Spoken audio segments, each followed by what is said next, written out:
Hello, everyone. I'm Hartford Healthcare's Tina Verona. We're live today talking about hernias with Dr. Chike Chukwumah, Director of Hartford Hospital's Hernia Center. This is such a common condition here at the Hernia Center at Hartford Hospital. More than 1,000 hernia procedures are performed each year. Let's sort of set the stage for the viewers. What is a hernia? A great question, Tina.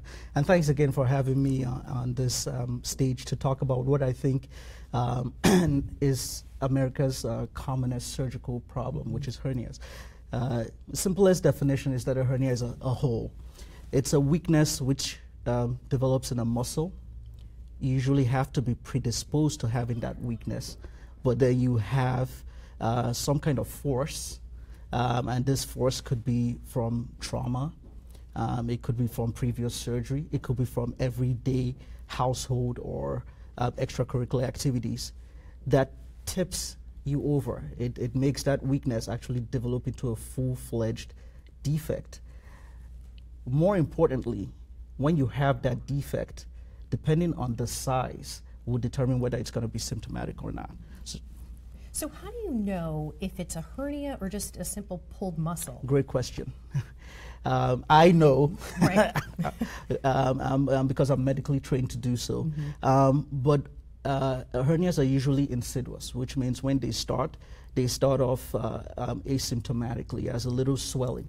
And at that point in time, they can be difficult to differentiate between a pimple, between a pulled muscle. However, the one consistent factor is a hernia is persistent. It does not go away. So pulled muscle gets better after a certain amount of time. If you have a lump or a pimple or a boil, some of the commoner things that have been associated with hernias, those equally do go away. Hernias do not. Yeah, and I think it's important to mention that on that point is that they develop in these weakened prone areas like the groin or the abdomen, and over time they just get worse. But you find that a lot of patients ignore a hernia. They don't take it seriously enough. I think the term I've encountered, and this is even from medical personnel, is it's just a hernia. And I think there's a lot to be said about that. I relate it to saying it's just breast cancer or it's just a breast lump. Right. No, it's not. It's an actual disease process that is chronic, does not fix itself, and over a certain period of time would need to be addressed, either electively or emergently. And if it's not addressed, if you just let it go, what can happen? So, as like I was saying initially, if you have a hole that is half an inch in size, the types of things that can get stuck in that hole are limited, and thus the significance or the severity of the problems it can cause is limited. However, if you have a hole that is 3 inches in size, things like your stomach can get stuck in there, your ovaries can get stuck in there, your urinary bladder can get stuck in there, and the most severe of all is your small intestine. Now, when anything gets trapped in a hernia, the symptoms that you feel will be based on that. And so I go back to, I've seen patients who have had their ovaries trapped in hernias, and they have issues with their menstrual cycle, they have issues with the flow or issues with fertility. I've seen patients that have their urinary bladder trapped in a hernia, and they have issues with going to the bathroom. When your small intestine gets trapped in a hernia, because the small intestine is very soft, it's pliable, it can rupture, and that is a life-threatening emergency. And when it gets to that point, they're not thinking hernia as the culprit. No, it's because when it gets to that point, the bacteria that are in your small intestine get released into your bloodstream, and it causes changes in your blood pressure, it causes changes in your heart, it causes changes in your kidneys. You become very, very sick from it. At that point in time, the focus is on saving your life, not fixing the hernia. And that's where you come into play. I think it's important to mention that you see a lot and you treat a lot of complex hernias. And you do see that because patients are waiting too long. Right. The simple hernia is the hernia that is asymptomatic, which means it's small, and more than likely not giving you any problems. The complex hernias are the ones that are larger, have more contents in them, and also the hernias that have been fixed prior where the repair has been unsuccessful. At that point in time, those become complicated. The modalities to manage them, as well as the post-operative recovery and expectations change from a simple to a complex hernia. And hernias develop too after, it's sort of like a prolonged episode of, I know we've talked before about coughing. If you cough a lot, or depending on the type of work that you do, if you do a lot of lifting. So the more repetitiveness that you're doing, these prolonged episodes of that constant movement, where it does affect the groin area or the abdomen area, only makes the hernia worse. This is correct. So and those areas you mentioned are actually critical because they are all areas of junctions. Your groins are the junction between your torso and your lower extremities, and your navel or belly button is the junction between the muscles in your abdominal wall. So by default, they are the weakest areas in your body. If you have what we call persistently raised intra-abdominal pressure, and the actual activities you mentioned are those which cause higher than normal abdominal wall pressures. If you have a weakness, those activities on a repetitive basis is going to cause that weakness to grow larger. And so whenever I see patients, they ask, well, you know, how dangerous is this hernia? And then I ask them 5 or 6 questions, and these questions are trying to identify what their risks of raised intra-abdominal pressure are. First of all, if you identify that they have some kind of genetic or familial component, if someone tells you that they had family members or their family members had hernias, there's a genetic component to that by default. If they are having issues with chronic constipation, if they are having issues with chronic urinary obstruction, chronic coughing, especially you see that sometimes in those with a smoker's cough, those things are significant because they cause the hernias to occur, number one, but they also cause them to enlarge rapidly rather than the typical sedentary rate you would expect. Yeah, and once after you treat a hernia, can it come back? Yes. Especially if you're predisposed. It can. It can. It depends on how they are addressed.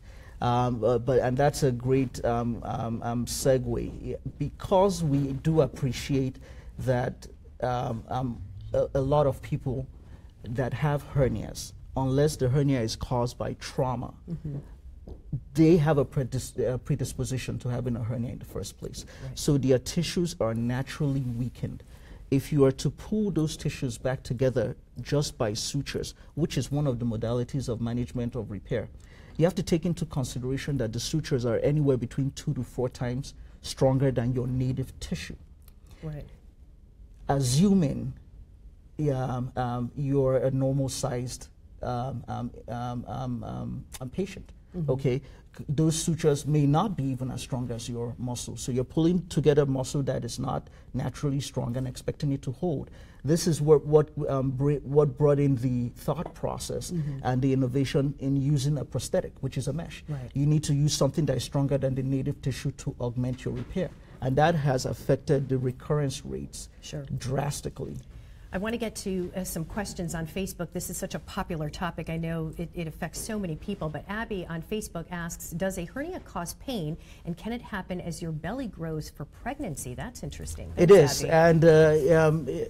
And hernia in the female of the reproductive age is the most challenging question for hernia specialists, because there had been a push to not treat this demographic of patients different, but you have to, because pregnancy is a diastatic state. It's an extra 20 to 30 pounds, which is what we were discussing, you know, a couple of minutes ago, of pressure. So if you started off your pregnancy with no umbilical defect, you're probably not going to have an issue. If you started off your pregnancy with what some patients refer to as an Audi, and that is the layman's term for a navel hernia, that could go on to expand with pregnancy, or if you require surgery during that pregnancy. And then what happens during pregnancy if you have a hernia? Can you operate? You can, but there are risks associated with that have to be discussed extensively. They are in the first trimester. There are risks to the fetus. In the second trimester, it's the best time to operate if you want to do that. And in the third trimester, there are risks to both the mother and the fetus. So it's a timing issue, but you can. There's a recent study out of the Netherlands that showed that you can actually monitor these patients that are pregnant with hernias 98% of the time without any sequelae. Wow, interesting. Karen Hartley asks, what do I look for in a hernia surgeon? Why choose a hernia center? I think, thanks Karen for that question. I think experience plays a huge role in this. It does. There's no doubt that because no two hernias are the same, having seen a wide variety of hernias is helpful. But more importantly, a hernia center or hernia specialist understand the value of tailoring the care to the individual. The type of programs, and I would use our hernia center in terms of the way we approach patients is, not all patients require pre-operative optimization that includes physical therapy, nutritional therapy, weight loss therapy, but some patients do, and you have to be able to understand that it's not a one-size-fits-all. You want to know that your hernia surgeon or where you're going, that they are comfortable with utilizing any form of approaches, whether it's using an open approach, whether it's using a laparoscopic approach, a robotic approach. They have to be up to date with all the different types of prosthetics and when to use them, because that's a key issue with the problems, in my opinion, that people have with mesh. I don't think the problems are with the mesh. I think the problems are with how they are used. And so you have to look and make sure that your surgeons have that experience. Absolutely. I want to talk about the mesh in a second, but first I think it's a nice segue into talking about, again, back to that experience and revisional surgeries. There are many folks out there who have had hernia surgery but are still dealing with hernia surgery, and you see a lot of cases where they're then coming to you to sort of fix it. Correct. And it's a passion of mine, and it's also an area of expertise. I think the record I have is somebody that she had 24 previous surgeries. Oh my gosh. And so it at that point in time becomes a kind of a cycle of failure, so to speak. And so what I typically look for when I see these patients is to try and identify what put them in the position for their repair to fail, and try and optimize those factors or remove those factors if I can. And sometimes it's something as easy as changing the patient's diet. Sometimes it's something more challenging, like nicotine abstinence or weight loss. Other times it involves surgery to reconnect their intestines, and because we have a multidisciplinary approach to that with our colorectal surgeons, our plastic surgeons, we can offer patients with really challenging and complex issues a definitive repair, and I think our record speaks for itself. Yeah, we're talking with Dr. Chike Chukwumah. He's director here at the Hernia Center here at Hartford Hospital. We're getting lots of questions and comments in, and Laura asks, what is the typical recovery time one can expect after having surgery?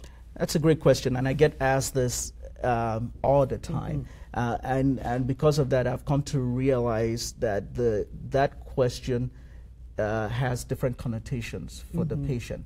For some patients, they say, what is the recovery time, which is how much time am I going to be in discomfort? Right. And for others, is how much time is it before I can get to what it is that I want to do? Yeah. So if you have outpatient surgery, the amount of discomfort that you're going to be in is probably a week. If you have inpatient surgery, in which case it's a much larger surgery, typically involves a longer operative time period, a larger incision, you're looking at 3 to 4 weeks of discomfort. Right. And so I always say your recovery time is in the short term. So you're looking at 1 to 4 weeks of downtime. Yep. In the intermediate term, which is in terms of getting back to what you want to do, it's anywhere between 6 weeks to 3 months, depending on how strenuous those activities are. And after 3 months, you typically have no restrictions in terms of you're what you back can to do. your normal way of And living. or better. And I think laparoscopically, and now we have robotic surgery, that also helps too with the It does. recovery time. If It you are a does. candidate for Absolutely. laparoscopic surgery or minimally invasive surgery, Absolutely. robotic surgery, you're going to have a quicker recovery. Absolutely. Is that right? It's a game changer. Yeah. If you're a candidate for it, because there's no doubt that there is a correlation between the larger incisions and slower recovery. That has been proven. You feel better quicker. Yeah. You get better quicker. Right. The use of post-operative pain medication is much lower with the small incisions, or what we call minimally invasive surgery. And so as the technology allows, the population of patients that we can offer these to is expanding as well. That's excellent. We have a nice comment from Pamela Cruz. She says, I just heard Hartford Hospital was named one of America's best hospitals for general surgery by Health Grades. Congratulations, Hartford Hospital is the best. That is wonderful. Pamela. Thank you so much. That's a great comment. I concur. and for Health Grades, and you're on the list, you made the list for one of the doctors. So, and that's a consumer-friendly website where consumers, viewers that may be watching go to, and physicians like yourself are rated. So you're rated highly by Health Grades. So Excellent. congratulations. Excellent. Thank you so much. We have a question from Portia. She asks, why are women postpartum not sent to physical therapy to strengthen the abdomen to avoid this problem? Very interesting. We're working on it. It's an education issue, Portia. This part of understanding abdominal wall function it's a new and it's a still developing field. At Hartford Hospital, we are one of the few centers nationwide that actually has a program. Center, yeah, the physical therapy program dedicated. To so right, it is still a very novel field because of what I said at the beginning of the show, that when they refer to it as just a hernia or you just had surgery, that's a notion that we have to do away with. Yeah. There are certain activities that if you had a C-section that you should not be doing. Right. That incision, this incision from the C-section, before it will be strong enough to be able to bear 30 pounds of weight or more, will take about 6 weeks. So, if you are doing those activities within that time, you have a 3 out of 10 chance of developing a hernia. Of developing a hernia. What about if you strengthen your core? If you really work on your core and you have a strengthened core, and you're predisposed to hernias, can that help? It does help, absolutely. Okay. And it's one of the focus of our studies. I do believe that there is benefit to pre-surgical optimization, focused pre-operative physical therapy. Whether or not those are covered by insurance, obviously, plays a role in it. I personally think it should be, because of the downstream effect. But to your question, my answer is yes. I've seen that already in my complex patient population where we can get that covered. And they do much better afterwards because their muscle tone is at a higher level prior to surgery. So it's not as weak. It's not as weak. Even though you're predisposed and it's already weakened, you can strengthen your core and make it stronger. Right. It has to be done in a focused fashion because one of the first things I hear from patients after they had I'm talking about my female patient population in the reproductive ages. I had a pregnancy, I had this big belly, and I went and started doing crunches, and now it looks worse. But that's because the crunch is the worst exercise that you can do afterwards, because the crunch is what we call a diastatic exercise. So it's going to spread your muscles instead of bringing them closer. Now, that's an education that even most of the practitioners that take care of these patients may or may not know. Right. So it is an issue with education regarding that, and hopefully as time goes, this helps with that, and we can bring that education to those that need it. I think it has to be highly structured and very focused. Correct. We're not saying like go out there and do CrossFit or anything like that. It has to be specific core strengthening exercises to strengthen that weakness. Right, to strengthen that weakness. And there's a stepwise fashion to do it. And do it properly, but it does in the initial stage. It has to be what we call observer dependent, which is somebody's watching you do this, making sure your form is correct. Right, that's so critical. We have another question from an anonymous person who writes: is it necessary to have a navel hernia repaired, or can you wait? Are there repercussions? So the answer to is it necessary is all about timing. Okay. As I said, hernias don't fix themselves. Right. They just get worse. They just get worse. Yeah. What we know from research is between when your hernia is first diagnosed and when you have what we refer to as a sentinel event, which is bad, something bad, you have a 20 to 25 year period. Now, that period could take all of the 20 to 25 years if your risk factors for raising intra-abdominal pressure are low, i.e. you don't have issues with coughing, you don't have a strenuous job or extracurricular activity, or it could be within 1 to 2 years if you have all those risk factors. What I usually tell people to focus on is you want to address this when it's asymptomatic, when you have control over it, rather than waiting for it to control you. Yeah. The repercussions are there. They are just the timing of the repercussions is something that I can't predict. Yeah.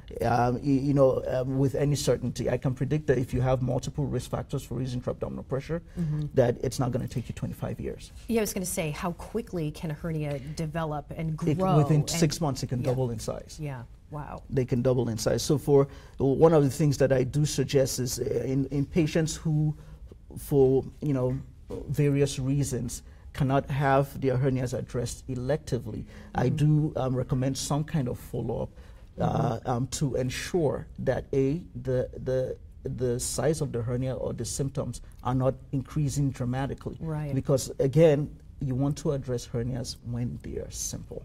That is the best advice. You don't want to find yourself in an emergent situation and then you don't know who's performing the procedure and you don't have time to thoroughly check the physician. So I think that's another key point too. It is. You really want to make sure you do your research about that surgeon, and not find yourself in an emergent situation where you're at the mercy of anybody, really. Right. I think in 2018, there is no reason why anybody with a hernia should be getting emergent surgery. And I mean, especially like we talked about, laparoscopically, the minimally invasive, the robotic procedures, the recovery time is quick, as we talked about. I want to talk about the mesh. I know you have a couple of meshes here to look at, but there is a lot of controversy surrounding the mesh. And in fact, there's been a lot of research done, and it is the gold standard for elective procedures. It absolutely is. And like I tell my patients, for an elective procedure, if I did not utilize some kind of prosthetic reinforcement, I would have to explain why. I mean, they may be reasons, but I would have to explain why, because that is getting away from the standard of care. Right.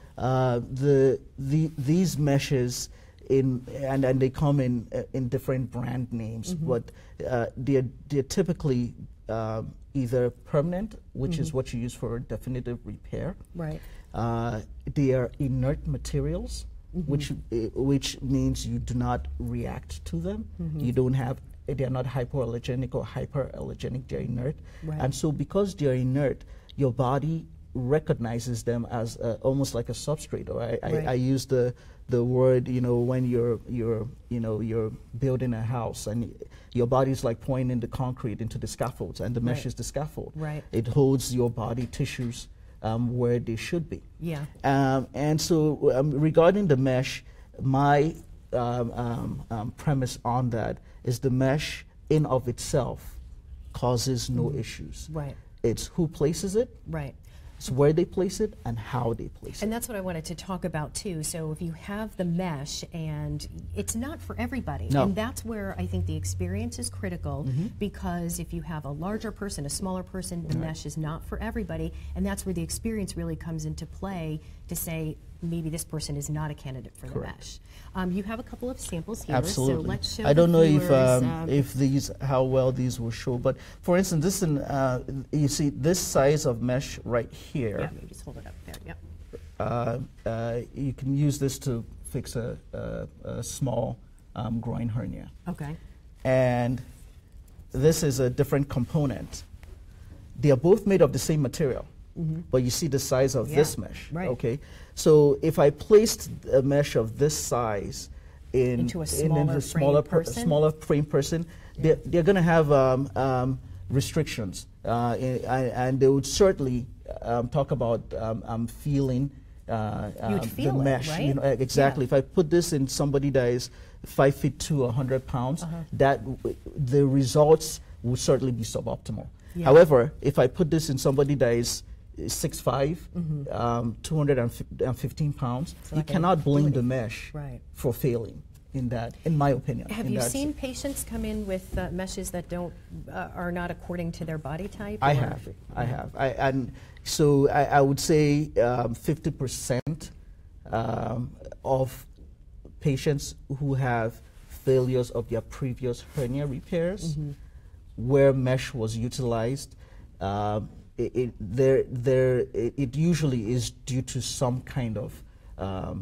issue with integration with the mesh. Yeah, I also want to point out too, it may not look like it, but you know, this is the mesh and it's actually stronger It is. than the weakened area if you're Absolutely. predisposed to hernias. So in fact, could this help with recurrence then? It does. Yeah. So with the suture repair, the recurrence rates can be as much as 30%, even in optimal settings. Whereas with the mesh is between 2 to 5%. Wow. So it's a no-brainer. But not only Yeah. that, it's a no-brainer. It's really the standard of care. Yeah. You know, the situations in which you don't want to use a mesh are situations where there's increased risk of infection because it's a permanent foreign body, and so if it gets infected, you have to take it out. Right. So those are, and that's why it's rare that you would place a mesh doing emergent surgery because Right. of the risk of infection, and so the fallout from that is that the hernia comes back. And so you, at that point in time, you know, you've gone from a simple hernia Yeah. to one that now recurs, which is Right. now a complex And hernia. you've put your life in danger. Exactly. Yeah. Susan asks, my mother is 90 years old and in otherwise good health. She seems to have an abdominal hernia on the left side. She claims that this is what is making her urinate frequently. Bladder medication and bladder mesh procedures did not work. Is hernia surgery a cure to her problem? I don't know if it's a cure. Thank you for that question, but it's certainly an option that she should consider. And you know, you must have excellent genes in your family. At 90 years old, I think the oldest patient I operated on was 95, and he's 99 now. Wow. So age is not a contraindication to surgery, at least not in this present time. Right. It's more of what your physiological age is, and certainly if her bladder is stuck in the hernia, it can cause those symptoms. Would somebody elderly be more of a candidate for robotic procedures? They can or have all of laparoscopic, them. or they can have all of it. Even the open. Even the open. Okay. It's more of whether your heart and lungs can tolerate anesthesia. Right. That's really the key now. All right, Judith says, approximately 10 years ago, I had hernia surgery. I am a healthy, active 67-year-old female, and for the past 8 years, I have had a lump where my original hernia occurred. I went back to the surgeon, had several ultrasounds, and was told it was fatty tissue. When I am examined by doctors for physical, I am asked about it, but nothing is ever done. It concerns me, and my question is, could it still be a hernia, or does fatty tissue make sense? Would love to know the answer. Thank you for that. That's an excellent question. It's also a technical one. It could be a hernia, and it could just be fat. It depends on how it was repaired. If this was repaired with just sutures, I would err on the side of the fact that it's a recurrence of your hernia. If this was repaired with mesh and there was fat above the mesh, it doesn't necessarily mean your hernia has recurred, because the hole may still be closed. The fat may just be above the mesh, and taking out that fat is relatively straightforward. Yeah, I was going to ask you, can that fat grow over the mesh? No, it cannot. It cannot. But because it can grow into the mesh, it can get stuck to it and still, quote unquote, survive. In my recommendation, in that setting, because it's a reconstructed area, it would not be to use an ultrasound, but it would be to use a CAT scan, because an ultrasound is an observer-dependent modality, which means the ultrasound is only as good as the person that is doing it. My analogy for an ultrasound is almost like using a camcorder. If you give a camcorder to a 2-year-old and to an adult, you're going to have a different picture. Whereas a CAT scan is like a Polaroid picture. It looks the same to everybody. No matter I would recommend that you have a CT scan done. I hope that helps. That's great. So Tricia Fox asks, I'm wondering if I have one. I've had swelling in my stomach for quite a while now. I've gained a few pounds, and everything I eat irritates my stomach, and I get very bloated. It really has me feeling awful and ugly. Any idea why I'm going through this? Thanks, Tricia, for asking your question. That's another common presentation which you cannot self-diagnose.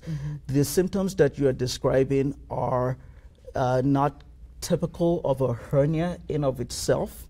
They are more typical of what we call a rectus diastasis, where you have a significant weakening of your abdominal muscle, and because your stomach and your intestines have to squeeze up against your abdominal wall in order to work. If that muscle is very weakened, they can't do that, and so they just kind of sit still. It's an easy way to tell which is which, but that's what it sounds more like. It's a rectus diastasis. Having said that, you can have hernias and rectus diastasis occur together. How does that happen? Well, you have a belly button hernia is the commonest scenario, okay? You have, in women, it's commoner after pregnancies, large pregnancies, and in males, it's commoner as they get older and you start having shrinkage of the actual muscle bulk of your abdominal wall, and it starts to change into fat. So you have the belly button hernia that has always been there as a point of weakening, and then you have a spread of the abdominal wall muscles itself from those two scenarios that I just described. It causes what we call adynamism of your abdominal wall, where it doesn't contract properly. Interesting. We have a comment from Rich. I have had two over the years, one in 1994, the other in 2017. They are uncomfortable, but they come with the territory. He's warehouse manufacturing jobs, and obviously somebody like that in that profession is prone to hernias, because I'm sure he does a lot of lifting, and so there are people, he may not be genetically disposed, but because of his occupation, can develop hernias. Correct, and we do see that it runs in families because of that, where you have families that are in a particular profession, you know, or have a particular body type because of that, and so if his issues, and I didn't get the correct sense for what he was trying to ask, if his issues are that his hernia repair failed or recurred, then you have to interrupt that cycle by allowing the next repair be stable enough before you put pressure on it. And this might mean having a serious discussion with your employer or with your family members about the amount of time that's going to take. Now, the other issue that you may face in people with that kind of profession is not that their hernia comes back, but dealing with chronic muscle weakness or chronic muscle pain. Those patients actually benefit the most from post-operative physical therapy, if to forestall going on to have chronic symptoms like he's describing. With someone like Rich and his occupation, would braces help? Or is there anything that can support somebody who has a profession like that? When you say help, they give you comfort. They don't prevent your symptoms. Yep. Right. They are for comfort only. Okay, Jerry asks, I still need my abdominal wall transplant. Are there any technologies in the last 5 years? There have been some, and I think that's a very, very high level question, Jerry, because I think what he's referring to is stem cell studies. And there has been progress on that front. Obviously, there are significant challenges to doing that research, but it's still ongoing. And the goal is at some point to replace your abdominal wall tissue with abdominal wall tissue that is not mesh. That will be the utopia, the El Dorado, and we will get there hopefully in my career. All right, Rebecca asks, what are the questions I should ask my doctor before choosing a surgeon? So if you're asking your primary care physician or your referring doctor, I think the best question to ask is who would you send your family member to? That's with anything, really. Right, yeah. because it's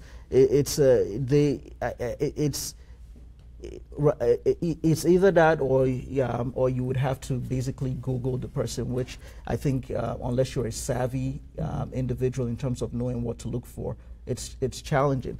The others would be, whether this is an area of expertise of that individual, whether they have any known complications, how much they've worked with them. But I think the first question that I put would encompass all of that. Is this somebody you would send your family member to? And really do your research too. Right. There's a lot of surgeons out there doing this type of surgery.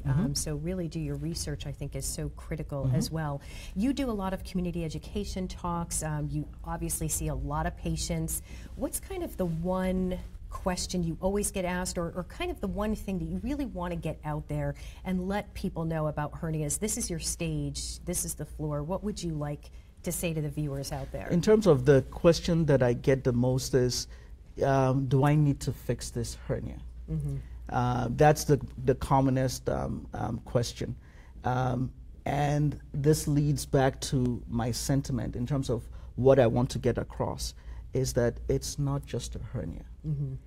You would never see anybody say, do I need to take out this lump in my breast? Nobody will ever ask you that question. Yeah, you wouldn't question it. Right. You would just do it. You never say, do I need to take out this mass in my colon? Right. And that is where the focus needs to change, not just for patients, but also their providers. Yeah. In that this is a disease. It's a true disease. It's not a joke. Okay, until the joke's on you. You need to address it at the safest point that you can. Right. And I would, an example being, if you are the caregiver of a disabled relative where you have to do all their lifting, right, it will be unwise for you to electively repair your hernia and then go right back to lifting that person. Right. So you want to do it in a situation where you have the right support for that, for whatever situation is going to make your compliance post-operatively a challenge, either from a personal or professional or extracurricular standpoint, and then pick a time and address it. I definitely think hernias are misunderstood, and they shouldn't be, because it's a highly treatable condition. It is. And you can get back to living your life. You don't have to live with it, and you don't have to let it get to that emergent state. Right. And I mean, I would think that would be a little frustrating to you when you see these complex patients come in and you're thinking to yourself, it doesn't have to be this way. Right. And you see patients that have come to notice when they've had 5, 6, 7, surgeries, and we fix them. It takes them 3 or 4 months to actually believe that it's not going to come back. That's psychologically, it's a stage of PTSD. Yeah, absolutely. And I see how much their lives have been affected by this. So, you know, the true cost of hernia, as we know, to this country is in the billions of dollars, not just in the surgical repair, but in the downtime. Yeah. Okay, and what you can't measure actually is the other stuff, not being able to play with your child. Right. Not being able to run around with your dog. Right. Not being able to, I have some patients, you know, they are scared of going on, you know, trips because of, you know, what might happen, you know, with their hernias. All those things actually, you can't measure them in actual dollars. But that is the downstream effect of a potentially treatable condition. I love treating hernias. I love treating complex ones, but I prefer simple ones much more. Right, and you do it both so well. Thank you. Dr. Chukwumah, thank you so much. It's always an honor and a pleasure to talk to you, and I know for sure you've helped many of our viewers out there, and some great questions and comments Absolutely, too. very insightful. And so thank you. I know you have to get back to the OR, but we do want to mention that Dr. Chukwumah's colleague has a class coming up, open to the public. It's coming up on May 29th at the Hartford Hospital Wellness Center. That's in Blueback Square in West Hartford. For more information, in order to register, you can call 1-855-HHC-HERE. I want to thank all of you for your questions and comments. Really great stuff today, and we hope you took something away from it. I'm Hartford Healthcare's Tina Verona. We'll see you next time.